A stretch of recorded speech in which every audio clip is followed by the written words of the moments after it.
नमस्कार, घटना चक्र में आपका स्वागत है। मैं हूं विपुल सिंह, रोज बरोज की तरह कुछ खास मुद्दों के साथ, कुछ खास मेहमानों के साथ। लेकिन सबसे पहले नजर आज के एजेंडे पर। लैंड बिल पर बढ़ा विरोध। कांग्रेस के बाद क्षेत्रीय दलों ने खोला सरकार के खिलाफ मोर्चा। जेएमएम नेताओं की राष्ट्रपति से मुलाकात। बड़ा सवाल, क्या लैंड बिल पर घिर गई है केंद्र सरकार? और दिल्ली में गहराई, अधिकारियों के बहाने अधिकार की जंग। उपराज्यपाल की राष्ट्रपति से गुहार के बाद केजरीवाल की फरियाद। तो दो खास एजेंडे हैं, आज के तमाम खास मेहमान हमारे साथ बने हुए। लेकिन सबसे पहले बात करेंगे भूमि अधिग्रहण बिल, जिसको लेकर के अब धीरे धीरे विपक्ष लामबंद हो रहा है। विपक्ष तो लामबंद हो ही रहा था, लेकिन अब तमाम अलग अलग राज्यों में क्षेत्रीय पार्टियां भी इसके खिलाफ खुल करके सामने आ रही हैं। कितनी मुश्किल होगी केंद्र सरकार के लिए और क्या कुछ दबाव बनता हुआ दिखाई दे रहा है केंद्र सरकार पर, इसी पर हम बातचीत करेंगे। आपको बता दें कि जेएमएम के तमाम जो है दिग्गज नेताओं ने मुलाकात की राष्ट्रपति से और भूमि अधिग्रहण बिल पर अपना विरोध दर्ज कराया है। मुलाकात से पहले क्या कुछ उनका कहना है, पहले जरा उसको सुनते हैं, उसके बाद चर्चा आगे बढ़ाते हैं। मल्टी क्रॉप्स लैंड को लेने का इसमें जो प्रावधान किया है, वहाँ झारखंड के लोग विशेषकर कृषि पर जीते हैं और वही लैंड अगर चला जाए तो लोग बेघर बार हो जाएंगे। और जो खदान एरिया है, बहुत सारे वहाँ खनिज पदार्थ हैं, सारे वहाँ पर दोहन करने के लिए ये अध्यादेश बना है, नष्ट हो जाएगा। इसलिए पुरजोर वहाँ के ग्रामीण स्तर से लोग इस चीज़ का विरोध करते हैं, क्योंकि ज़मीन की लड़ाई ही झारखंड मुक्ति मोर्चा का मुख्य लड़ाई है और वही ज़मीन अब लुटाने की आशंका इस अध्यादेश में बिल्कुल प्रावधानित किया गया है।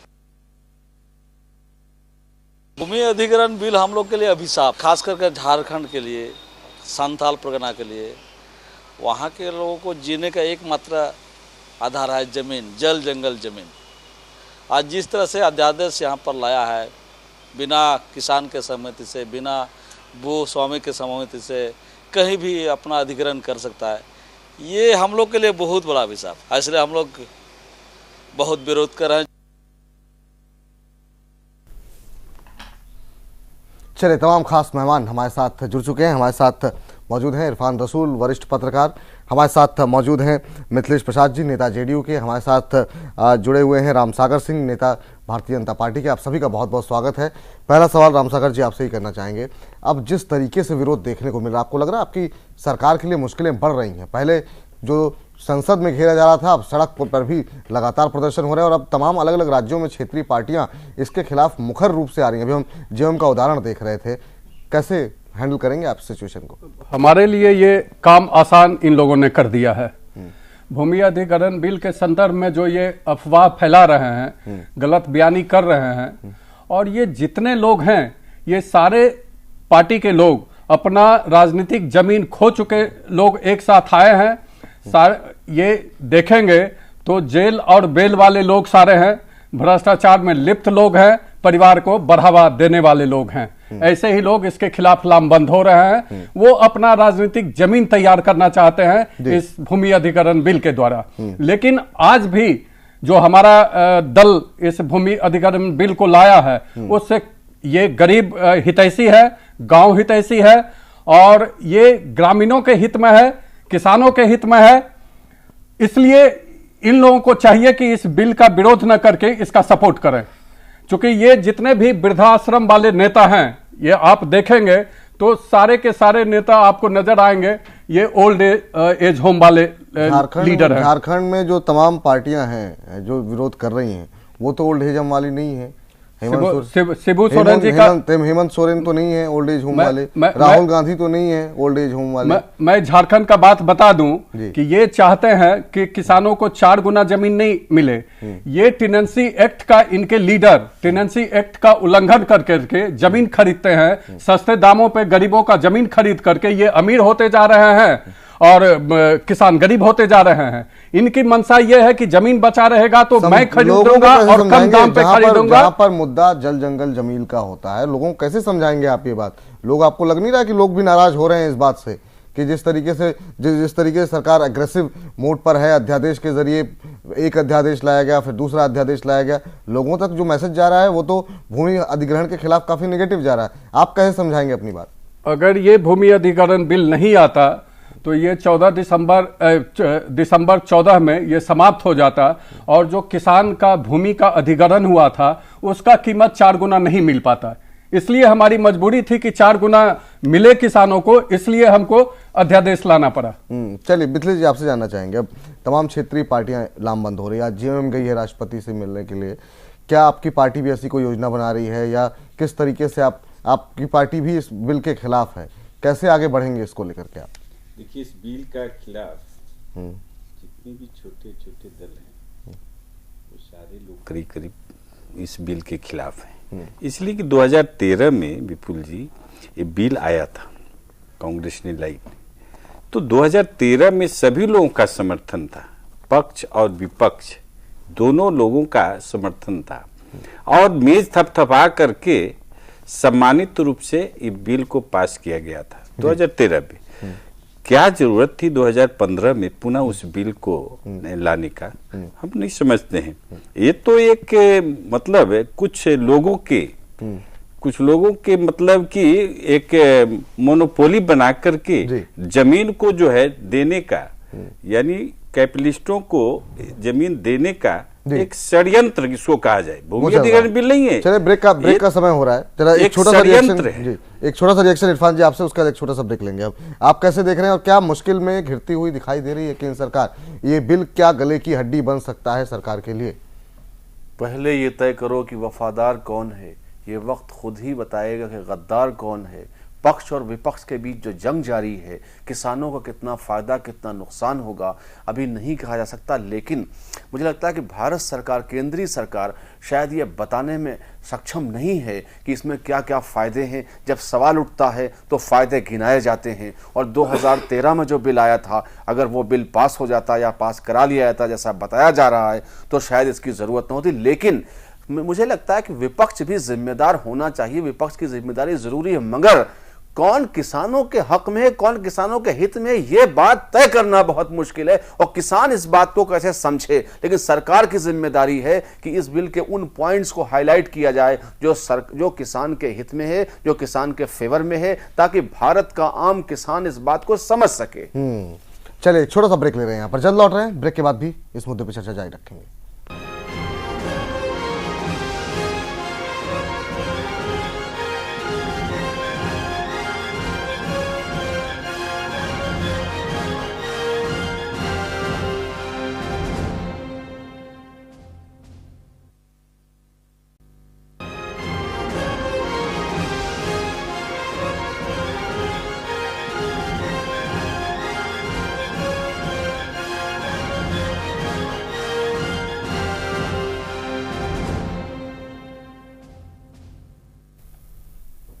घटना चक्र में ब्रेक के बाद आपका स्वागत है। तमाम खास मेहमान हमारे साथ बने हुए हैं, एक और खास मेहमान हमारे साथ अब जुड़ चुके हैं, सुदेश वर्मा जी, वरिष्ठ पत्रकार, और साथ ही साथ हमारे साथ फोन लाइन पे मौजूद हैं विजय हंसदा, जेएमएम सांसद।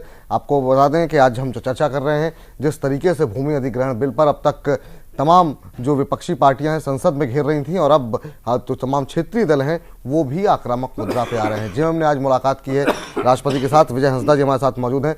विजय जी, आपसे जानना चाहेंगे क्या रणनीति है जेएमएम की, आज राष्ट्रपति के साथ आप लोगों ने मुलाकात की है, क्या कुछ चर्चा हुई है, जरा बताइए हमारे दर्शकों को।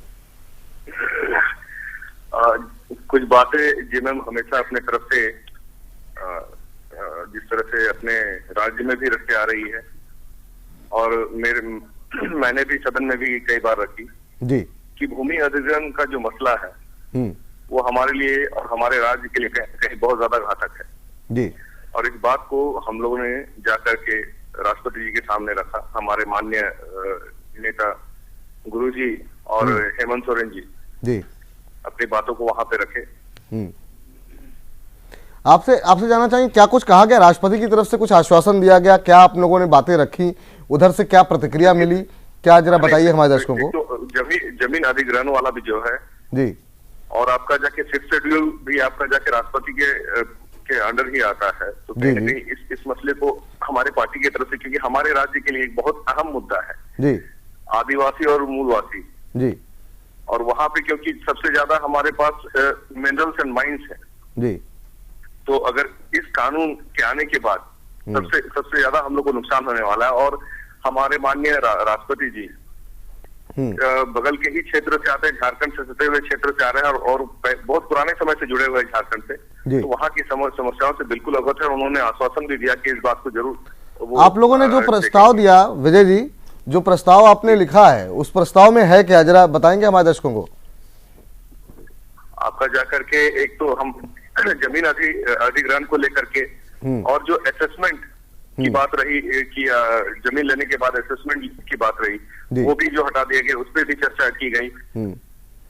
चले आपका जाकर के हमारे एरिया से कोल बहुत ज्यादा मात्रा में निकलती है, लेकिन आपका जाकर के कोल इंडिया का जो हेडक्वार्टर वो बाहर है, हमारे कहीं ना कहीं नौकरी में हमारे अगर वो हमारे पास आएगी तो हमारे यहाँ लोगों को नौकरी मिलेगी। पीवीसी का एक मसला है कि हमारे यहाँ जो है बहुत सारा रिजर्वर बना हुआ है जहाँ से बिजली उत्पादन हो रहा है, लेकिन आपका जाकर के उसका भी हेडक्वार्टर जो है कि बाहर है। जी विजय जी जरा बने रहिए हमारे साथ बीजेपी के रामसागर सिंह भी हैं, वो कुछ कहना चाह रहे हैं। आप जिस तरह आप बता रहे हैं कि बहुत अच्छी चीज़ें, तमाम चीज़ें विजय जी गिना रहे हैं कि किस तरीके से झारखंड के लोगों के लिए ये बिल जो है ये उनके लिए अभिशाप बन सकता है, तमाम लोग बहुत मुश्किलों में आ सकते हैं। क्या जवाब देना चाहेंगे आप विजय जी को? ये पता नहीं विजय हंसदा जी को कहाँ से फोबिया हो गया है कि इसमें मिनरल्स और माइंस का कहाँ सवाल उठता है भूमि अधिग्रहण बिल में। ये तो जो माइंस और मिनरल्स चल रहे हैं, माइंस नहीं कहा, माफी चाहूंगा। आप मिनरल्स की बात कर रहे थे ना, और कोयला का बात किए तो माइंस में ही आता है विजय हंसदा जी। उद्योगपति और इन बड़े पूंजीपतियों को फायदा दिलाने के लिए बीजेपी काम कर रही है। आप सुन लीजिए विजय हंसदा जी, हमारी पार्टी ने स्पष्ट रूप से ये कहा है, कहीं ना कहीं तकलीफ होने लगी है। हमारी पार्टी ये स्पष्ट रूप से कही है, अब हमारा 13 स्टेट में हमारी सरकार है, न वहां कोई हुड्डा है, न कोई वहां गहलौत है, न कोई बाड्रा को दिया जाएगा और न किसी बड़े कॉरपोरेट घराने को ये दिया जाएगा। ये बात बहुत स्पष्ट तरीके से हमारी पार्टी रखते आ रही है। आपका जाकर के जितने भी अगर आप देख लीजिए, जितने भी अभी जितने भी दिया जा रहा है कोल ब्लॉक, उसमें किन किन लोगों को दिया जा रहा है और किन किन को फायदा मिल रहा है, उस पर पहले आप लोग देख लीजिए, उसके बाद जवाब दीजिएगा। कोल ब्लॉक तो आप जिन लोगों को दिए थे उन भ्रष्टाचारियों के आंख से हमारी पार्टी ने पूंजीपतियों को जाकर के कहीं पे अपना अड्डा जमाने नहीं देगी। 3,08,000 करोड़ रुपया उसके आंख से निकाल लिए हैं मोदी जी।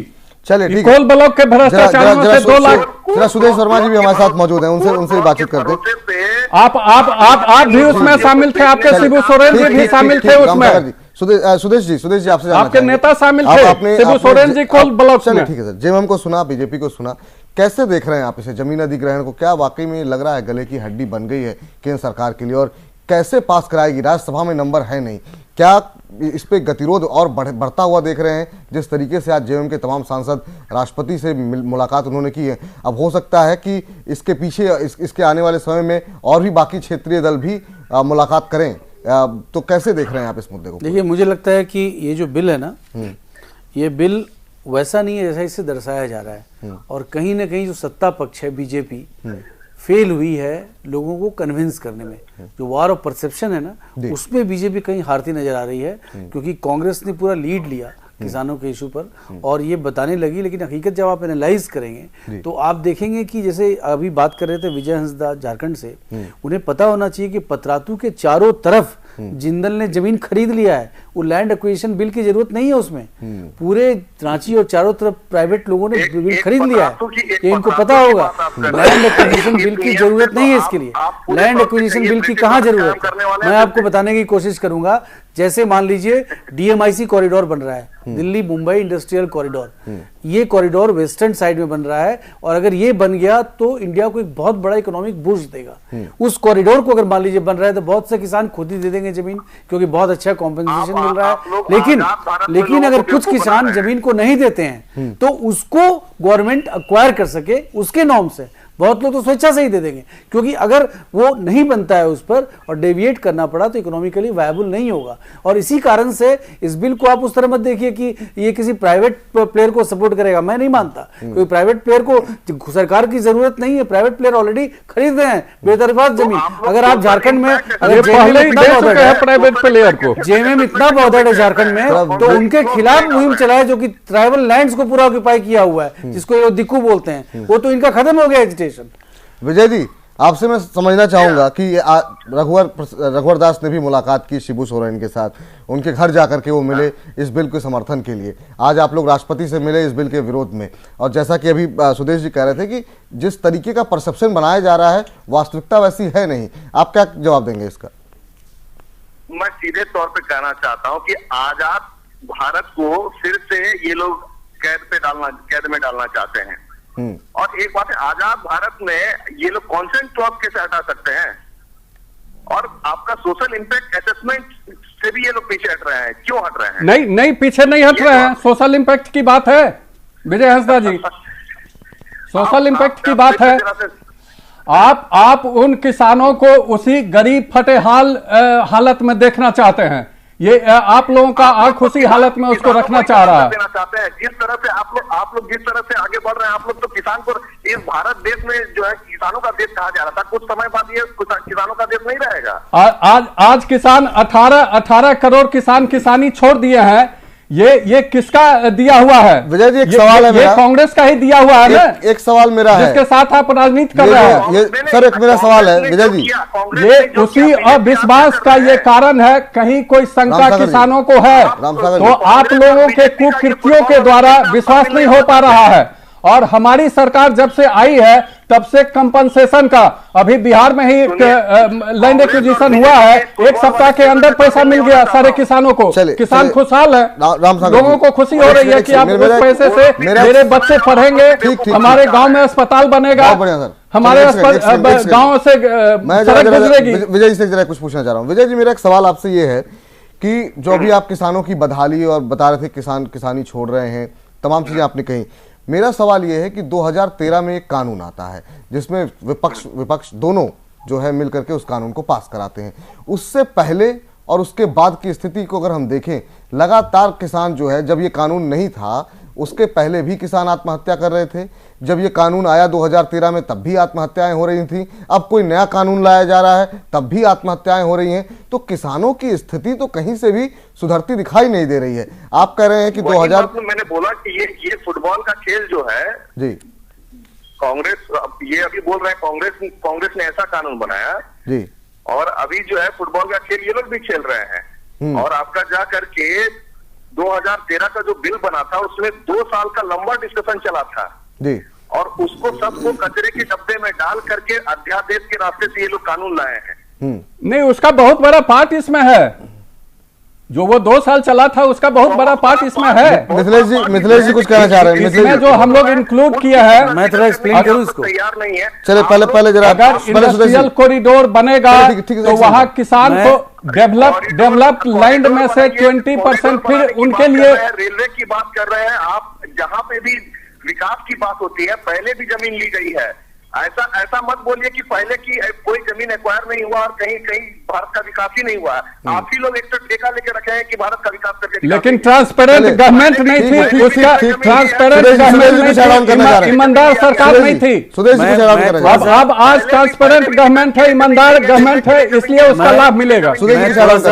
थोड़ा सा फैक्चुअली विजय हंसदा जी, मैं थोड़ा फैक्चुअली एक्सप्लेन करना चाहूंगा। विजय जी, भारत का विकास पहले कभी हुआ ही नहीं। विजय जी भारत का विकास होने मैं थोड़ा विजय जी सुदेश वर्मा जी कुछ कहते हैं। सुबोध कांत सहाय के लिए नहीं लैंड एक्वायर करेगी, ठीक है भाजपा के लिए नहीं एक्वायर करने जा रही है।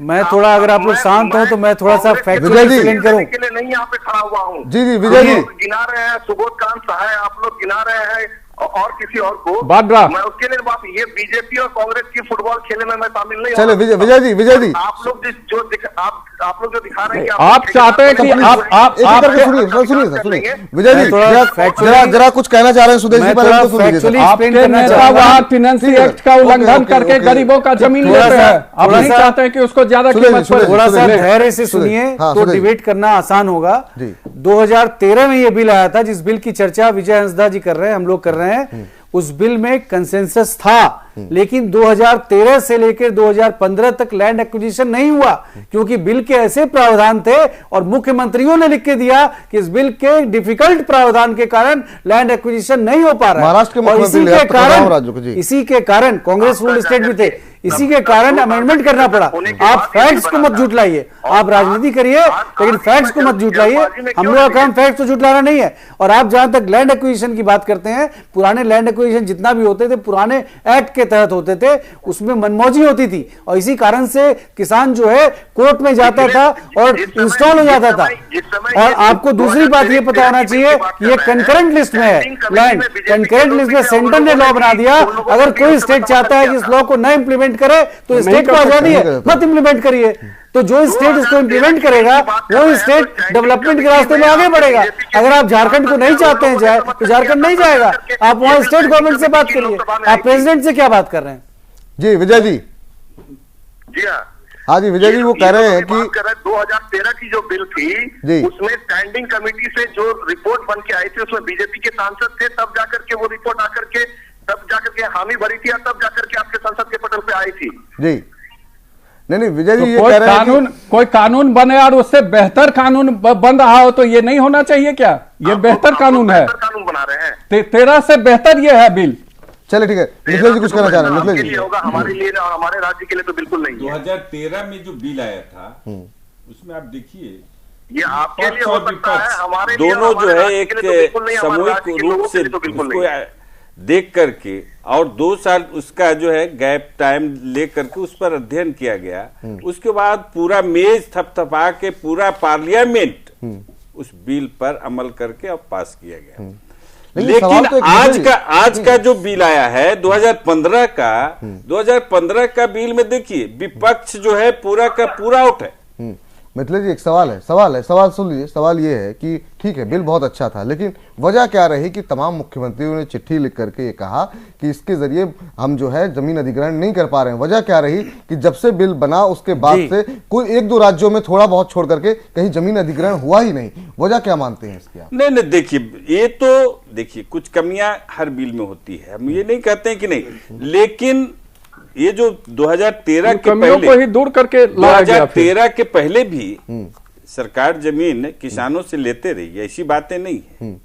और 2013 के बाद का जो बिल बना था उसमें बिल में था कि 70% या 80% जो किसान हैं उनकी सहमति की जरूरत, सहमति अगर मिल जाती है तो वह जमीन जो है अधिग्रहण की जाएगी। तो 80% किसानों की सहमति बनाना आसान होगा? मान लीजिए किसान मजदूर उस गांव में रहने वाले लोग यानी उस खेत से प्रभावित होने वाले लोग, अगर कोई उस जमीन पर अगर कोई चिड़िया बेचने वाला भी आता है या उस खेत में काम करने वाला आता है या उस गांव में अगर कोई व्यवसाय करने वाला आता है, उसको भी वह प्रभावित करेगा। और वो बिल अगर वो कहता है कि जमीन लिया जाए, समर्थन करता है, तो उस जमीन को जो है लिया जाएगा।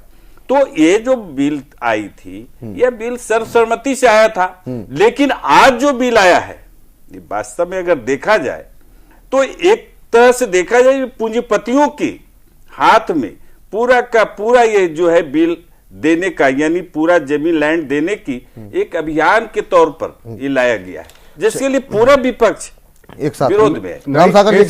दूसरी बात और सुनिए, आज जो स्थिति है, अरे भाई बिल की बात नहीं, मोदी जी की जितनी भी कथनी है चुनाव प्रचार में जो कहा है, एक आध चीज पर बोलिए, एक आध चीज पर खड़ा उतरे हैं तो बताइए। चलिए ठीक है, उस पर भी हम बातचीत करेंगे। आज काला धन पर हमारी पार्टी लाख रुपया SIT का सीना क्या हो गया? 7 देशों में समूचे 2 करोड़ लोग रोकने का ऑफिस खुल गया। किसकी चर्चा करना चाहते हैं?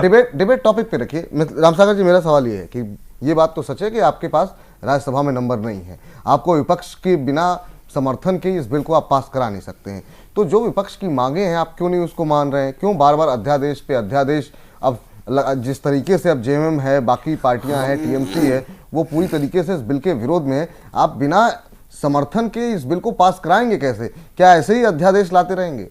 नहीं, हमारी पार्टी तो हर एक दल के अध्यक्षों से रिक्वेस्ट किया आपकी पार्टी बहुत अच्छी है, आप आकर के बैठ करके डिस्कसन कर लें, लेकिन आपने कुछ अच्छी बातें और बोलेंगे तो उसको और जोड़ लिया जाएगा। एक साल आप हनीमून पर आए, 1 साल हो गया हनीमून पर आए हुए, किसान के परिवार को नौकरी देने की भी बात है। वहाँ जो मजदूर काम करते हैं, जो जमीन पर मजदूर काम करते हैं, उनके लिए भी इसमें प्रावधान है। उनकी भी चिंता की गई है, मजदूरों की भी चिंता की गई है, किसानों की भी चिंता की गई है। 2 करोड़ युवाओं की नौकरी, अगर नौकरी चाहिए तो भाजपा को वोट दीजिए। दोनों हाथ खड़ा करिए, क्या हो गया? सुधीर जी, मैं आपसे समझना चाह रहा हूँ कि अब बीजेपी के लिए यहाँ से राहें कितनी मुश्किल होंगी, राज्यसभा में इस बिल को पास कैसे कराएगी, क्योंकि कोई भी पॉलिटिकल पार्टी, खासतौर से विपक्ष जो है, वो इस जमीन अधिग्रहण को लेकर के पूरी तरीके से एकजुट है और इस बिल को पास नहीं कराए देने पर आमद आए। तो क्या आपको लगता है और भी अभी अमेंडमेंट करने पड़ेंगे बीजेपी को? जैसे पहला अध्यादेश आया, उसमें बहुत सारे कंप्रोमाइजेस किए गए, अभी क्या और कंप्रोमाइजेस होंगे और कुछ इसमें संशोधन होंगे, तब जाके बिल पास होगा? ये बिल आपको लगता है कि अटकेगा अभी? देखिए, आपने बहुत से प्रश्न पूछ लिए, उससे पहले लेकिन मैं उस पर आना चाहूँगा जिन्होंने बताया था कि पूरे कंसेंसस से लॉ बना और इस पर कंसेंसस नहीं है जो भी बना। तो मैं आपको बस आपके दर्शकों के लिए याद दिलाना चाहूँगा, जब इंडियन कॉन्स्टिट्यूशन बना था तो इसको पूरे यूनानिमसली अडॉप्ट किया गया था, लेकिन उस कॉन्स्टिट्यूशन में बहुत से अमेंडमेंट आए, आज भी अमेंडमेंट हो रहे हैं। जरूरत के मुताबिक बदलाव होना चाहिए और जरूरी नहीं है कि कंसेंसस हो तो अच्छी बात है, क्योंकि जो रूलिंग पार्टी होती है, अगर उसे लगता है कि देश को इस तरह से बदलना है तो उसके लीडर को आगे बढ़ के दिखाना पड़ेगा, डिटरमिन्ड होना पड़ेगा। और जो दूसरी बात आपने कही, राज्यसभा में बहुमत नहीं है, तो ये एक हकीकत है, बीजेपी के पास बहुमत नहीं है, एनडीए के पास बहुमत नहीं है। इसलिए जरूरी है इस कारण से भी और डेमोक्रेसी के कारण भी कि आप लोगों को साथ लेके चलें। कन्फ्रंटेशन का रास्ता डेमोक्रेसी के लिए सही नहीं है। हो सकता है कि जो आवेश में अगर आदमी कुछ जल्दबाजी कर रहा हो, राज्यसभा का काम ही है कि उसको डिले करे और फिर से आपको सोचने पर मजबूर करे, और इसके लिए जरूरी है कि कुछ गिव एंड टेक हो, उनके कंसर्न्स को समझा जाए। और अपोजिशन को भी ये तब पता लगेगा जब किसानों की तरफ से दबाव आएगा कि तुम ऐसा क्यों कर रहे हो, और वो दबाव लाने के लिए बीजेपी के यहाँ बैठे हुए हैं, इन लोगों को जाना पड़ेगा किसानों के पास समझाने के लिए कि ये बिल तुम्हारे हक में है। जब किसान बोलने लगेगा तो हर पार्टी अपना रुख बदल लेगी। चलिए, बहुत बहुत एक बात क्या गांव में सड़क नहीं बनना चाहिए, गांव में अस्पताल नहीं बनना चाहिए, तो आज गांव के गरीबों का मकान नहीं बनना चाहिए? आज थोड़े बन रहा है, गरीबों के लिए मकान नहीं बनना चाहिए। अस्पताल बन रहा है, उसके पहले भी अस्पताल बना है, ऐसी बातें नहीं। आज राहुल जी के बारे में जो बड़ी बड़ी बातें हमारे मोदी जी कर रहे थे, आज देखिए ना, राहुल जी की बात सुनने के लिए जनता तैयार है। आज इतनी कड़ाके की गर्मी में भी आज जो उनकी बात सुनने के लिए लोग तैयार है। चलिए, इसी बात पे एक छोटा सा हम ब्रेक, सवाल उठता है कि आप कहां हैं? जी, एक छोटे से ब्रेक के लिए हमें रुकना पड़ रहा है, जल्द लौट रहे हैं। जब ब्रेक से लौटेंगे तो एक और मुद्दे पे हम बातचीत करेंगे, लेकिन फिलहाल जमीन अधिग्रहण पर केंद्र सरकार की मुश्किलें कम होती दिखाई नहीं दे रही हैं। जिस तरीके से विपक्ष पूरी तरीके से अड़ा हुआ है, थोड़ा सा अगर इस बिल को पास कराना है तो निश्चित रूप से सरकार को भी थोड़ा झुकना होगा और हो सकता है विपक्ष को भी कुछ कंप्रोमाइजेस करने पड़े। फिलहाल एक छोटा सा ब्रेक के बाद बात करेंगे जो सियासी जंग दिल्ली में चल रही है, एक छोटे से ब्रेक के बाद।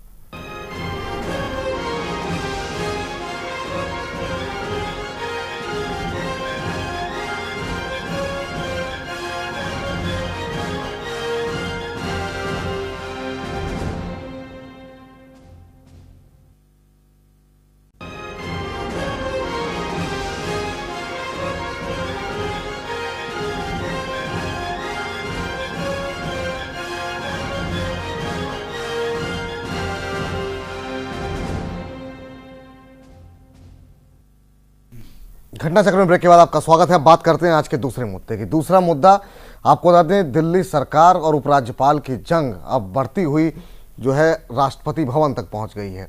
आपको बता दें कि आज 2:30 बजे एलजी नजीब जंग ने मुलाकात की राष्ट्रपति प्रणब मुखर्जी से के साथ, और उसके बाद 6 बजे जो है मुलाकात की अरविंद केजरीवाल और मनीष सिसोदिया के साथ। इस बीच में आपको बता दें कि मजूमदार को फिलहाल बहाल दोबारा कर दिया गया है। इन तमाम चीज़ों पे क्या कुछ उम्मीदें हैं, कैसे सरकार काम कर रही है, क्यों ऐसी स्थिति उत्पन्न हुई है, इन सब पर हम चर्चा करेंगे। सबसे पहले जो कुछ घटनाक्रम हुआ है, सबसे पहले सुनते हैं जरा कांग्रेस की क्या कुछ प्रतिक्रिया है।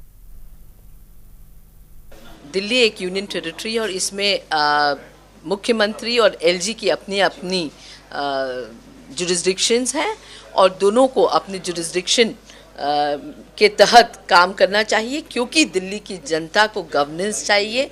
दिल्ली की जनता त्रस्त हो चुकी है रोज रोज के इस तरह की नौटंकी बाजियों से।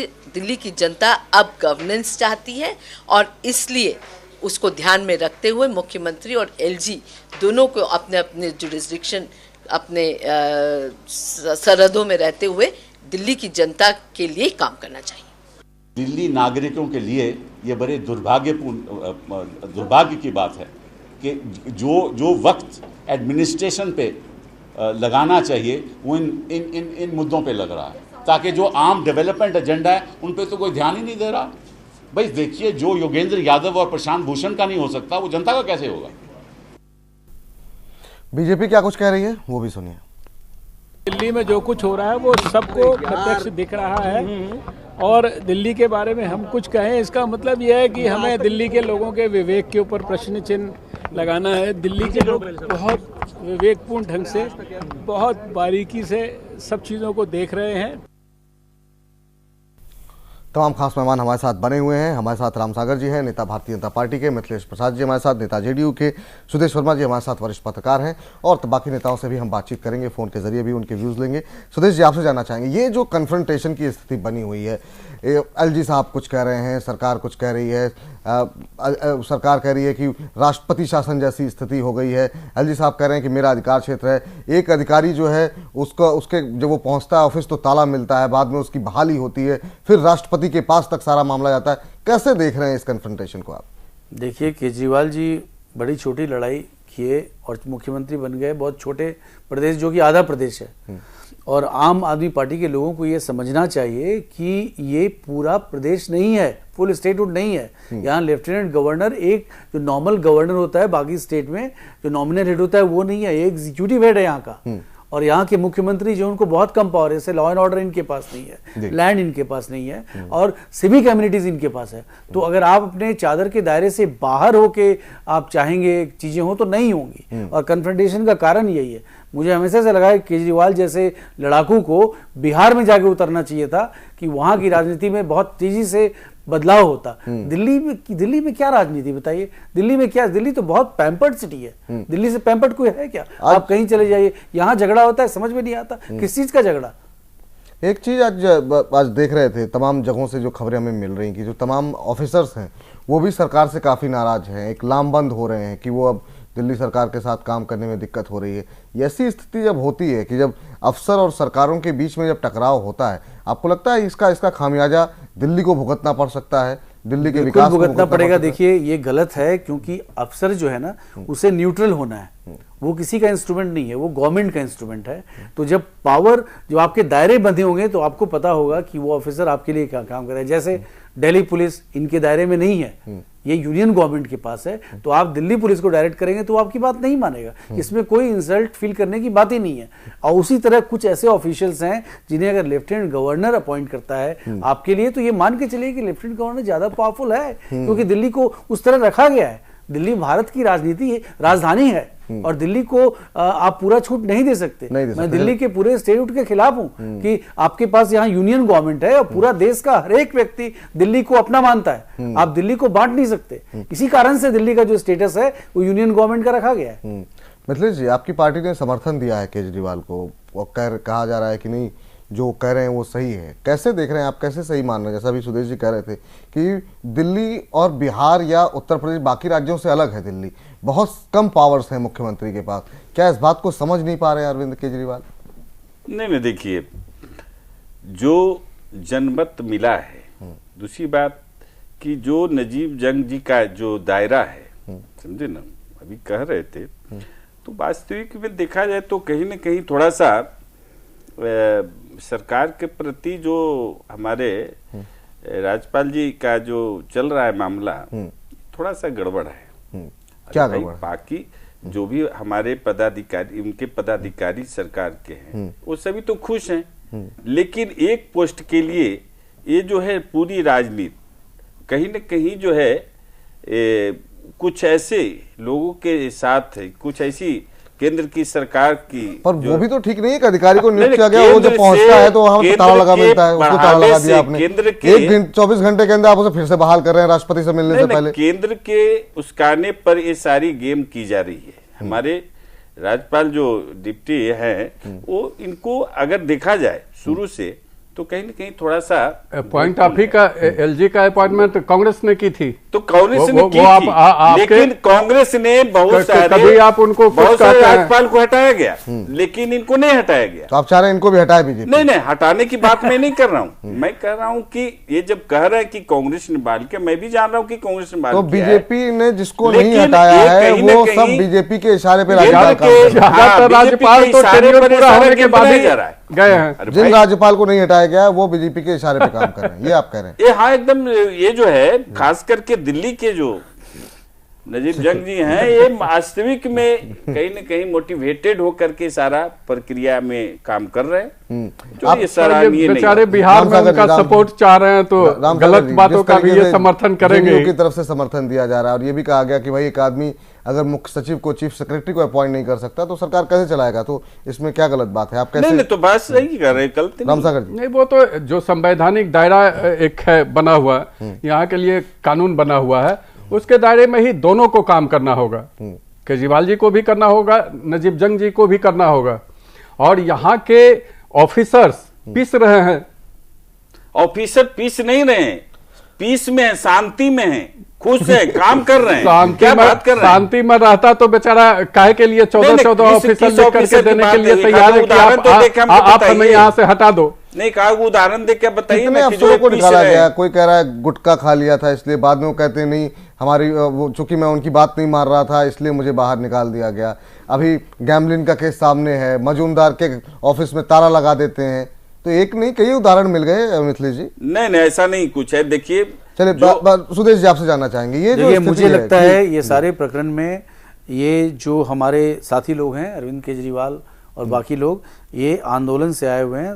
सत्ता कैसे बरकरार रखा जाए, कैसे गवर्न किया जाए, ये सीखना है। लास्ट टाइम भी देखिए यही प्रॉब्लम हुआ था, 49 डेज के बाद चले गए, बड़ी मुश्किल से माफ़ी मांगे इन्होंने, जनता ने फिर से बहुत बहुमत दे के भेजा। लेकिन जब जनता ने बहुमत दे के भेजा तो जनता ने बहुमत इसलिए नहीं दिया कि दिल्ली के आप राजा बन गए, क्योंकि दिल्ली कोई फुल स्टेट नहीं है। बार बार आपके दर्शक को ये बताना जरूरी है, दिल्ली एक पार्शियल स्टेटहुड है जिसमें मुख्यमंत्री को कुछ कुछ दायरे दिए गए हैं, उसी दायरे में काम करना पड़ेगा।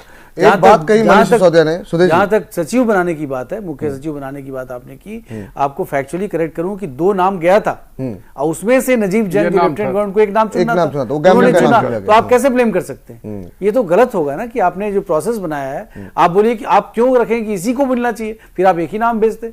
आपने भेजा था 2 नाम, तो ये तो सही नहीं। जो प्रक्रिया सरकार की है वो प्रक्रिया जो है नजीब जंग जी नहीं देख रहे हैं, वो सरकार जो है केजरीवाल सरकार देखेंगे और उनके अनुरूप तो निश्चित रूप से ऑप्शन होना चाहिए। एक सवाल मेरा है सुरेश जी, समझना चाहूंगा आपसे। आज जो है ये भाजपा और कांग्रेस दोनों के कहीं न कहीं थोड़ा ऐसा लग रहा है कि जैसे हो तंग किया जाए, क्या कि इतनी बड़ा जनादेश मिला। कांग्रेस के बारे में मत बोलिए, आप तो उसके समर्थन लेने जा रहे हैं आप। नहीं, जो मैं बिहार में ऐसा ना हो कि आप यहाँ बोले पता लगा आप कोई पार्टी बाहर निकाल दें कि नहीं कांग्रेस के बारे में। लेकिन जो आज स्टेटमेंट आ रही है उसके अनुरूप मैं कह रहा हूं कि आज जो है यहाँ कांग्रेस साफ हो गया। दूसरी बात बीजेपी कांग्रेस मिली हुई है, कह रहे हैं बीजेपी का नहीं, कुछ मुद्दे पर मामला है, ऐसी बातें नहीं है। जो आज केजरीवाल जी को जो परेशान किया जा रहा है ये कहीं न कहीं थोड़ा मोटिवेटेड है मामला। परेशान राजनीतिक अनुभवहीनता के चलते केजरीवाल हो रहे हैं। एक बयान दिया मनीष सिसोदिया ने। मनीष सिसोदिया ने कहा कि सत्ता परिवर्तन करना चाह रहे हैं, पलटना चाह रहे हैं सरकार को, केंद्र सरकार जो है सरकार को पलटना चाह रही है। नजीब जंग जो है सरकार को पलट देना चाहते हैं, जनता के जनादेश को नकार देना चाहते हैं।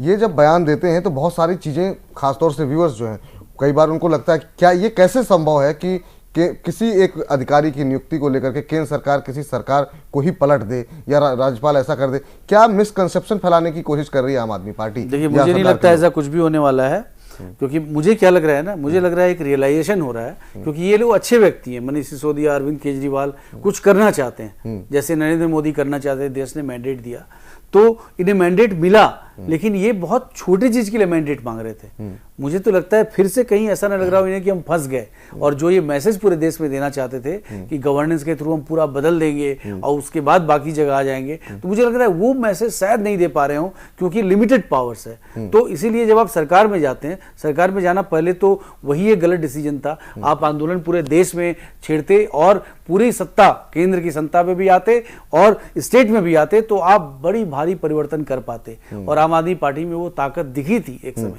लेकिन वो अवसर गंवा दिया। और ये जो है लगता है कि दिल्ली में कुछ कर पाएंगे, तो देखिए दिल्ली के स्टेटहुड मिलना बहुत ही मुश्किल है। आपको पता होना चाहिए यहाँ राजनयिक लोग रहते हैं, इंटरनेशनल सेंटर है यहाँ पर, और कोई भी सिक्योरिटी स्टेट को नहीं दिया जा सकता। यूनियन गवर्नमेंट पूरा रिस्पॉन्सिबल है, यूनियन गवर्नमेंट के इतने एस्टेब्लिशमेंट है यहाँ पर, तो ये सोचना ही बेवकूफी होगी। तो जो लिमिटेड दायरा मिला है, जैसे एजुकेशन है, मनीष सिसोदिया एजुकेशन मिनिस्टर बहुत अच्छा कर सकते हैं, पूरे एजुकेशन सिस्टम को रिफॉर्म करते हैं, एजेंडा हो सकता है, लेकिन एक कोई भी ऑफिशियल के अपॉइंटमेंट बहुत महत्वपूर्ण कही। मेरा एक सवाल मैं एक छोटा सवाल मैं आपके पास आ रहा हूँ, बस अब समय भी कम बचा है। सुदेश जी, मेरा सवाल ये है कि जब ये सबको पता है कि पूर्ण राज्य का दर्जा मिलना बहुत मुश्किल है या ये संभव नहीं है, लेकिन जब भी चुनाव आते हैं, बीजेपी हो, कांग्रेस हो, या फिर अब आम आदमी पार्टी ने भी कहा था कि वो पूर्ण राज्य के लिए पूरी कोशिश करेगी। बीजेपी की केंद्र में सरकार है, वो भी ये कहती रही कि पूर्ण राज्य मिलना चाहिए। कांग्रेस भी जब चुनाव आता है तो ये बात बोलती। तो फिर जब ये बात जब होती है, करते क्यों हैं ऐसे वादे जब ये पता है कि ये संभव नहीं है? इस पर चर्चा भी क्यों होती है? फिर देखिए, दिल्ली की जो जनता है कॉस्मोपॉलिटन है। दिल्ली की जनता एक राज्य के लिए वोट नहीं दे रही है।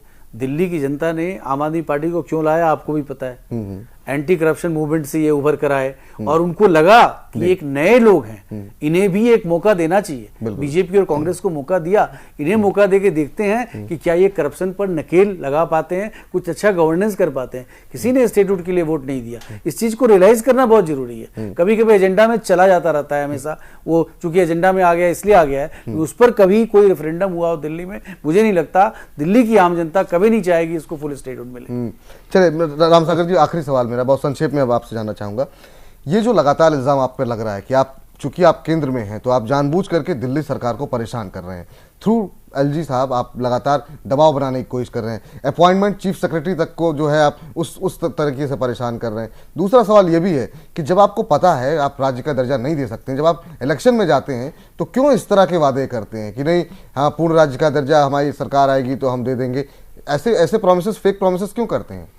नहीं, मुझे तो ऐसा लगता है कि केजरीवाल साहब का जो इतना समय सत्ता में आए हुए हो गया, ये फ्री में वाईफाई देने का वायदा जनता से कर चुके थे। अपने बारे में बताइए। वो ये पूरा नहीं कर सकते हैं। ये पानी के बारे में बोले थे, ये बिजली के बारे में बोले थे, तो ये जनता से किए गए वायदे को पूरा नहीं कर सकते हैं। इसलिए अब ये बहाना ढूंढ रहे हैं कि केंद्र सरकार को ब्लेम करो कि ये करने नहीं दे रही है। कर तो ये नहीं रहे हैं। केंद्र सरकार जो कर रही थी, ये कर नहीं जो रहे हैं। भाजपा का एजेंडा था वही ये करने में सक्षम नहीं है। राज्य के दर्जा आपका भी एजेंडा था, पूर्ण राज्य को लेकर के आप बार बार क्यों उठाते हैं जब आपको पता है कि आप दे नहीं सकते? नहीं, फिर हमारी पार्टी भी उस पर डिस्कशन करेगी, आगे बढ़ेगी कि क्या करना चाहिए। जो दिल्ली के लिए बेहतर होगा वो किया जाएगा। स्टेट में जो दिल्ली के लिए बेहतर होगा, जो देश के लिए बेहतर होगा, वो हमारी पार्टी करेगी। जब आपको पता है कि देश के लिए बेहतर है तो फिर आप चुनाव में ऐसे वादे मत कीजिए। आपको पता देश के लिए ठीक नहीं है।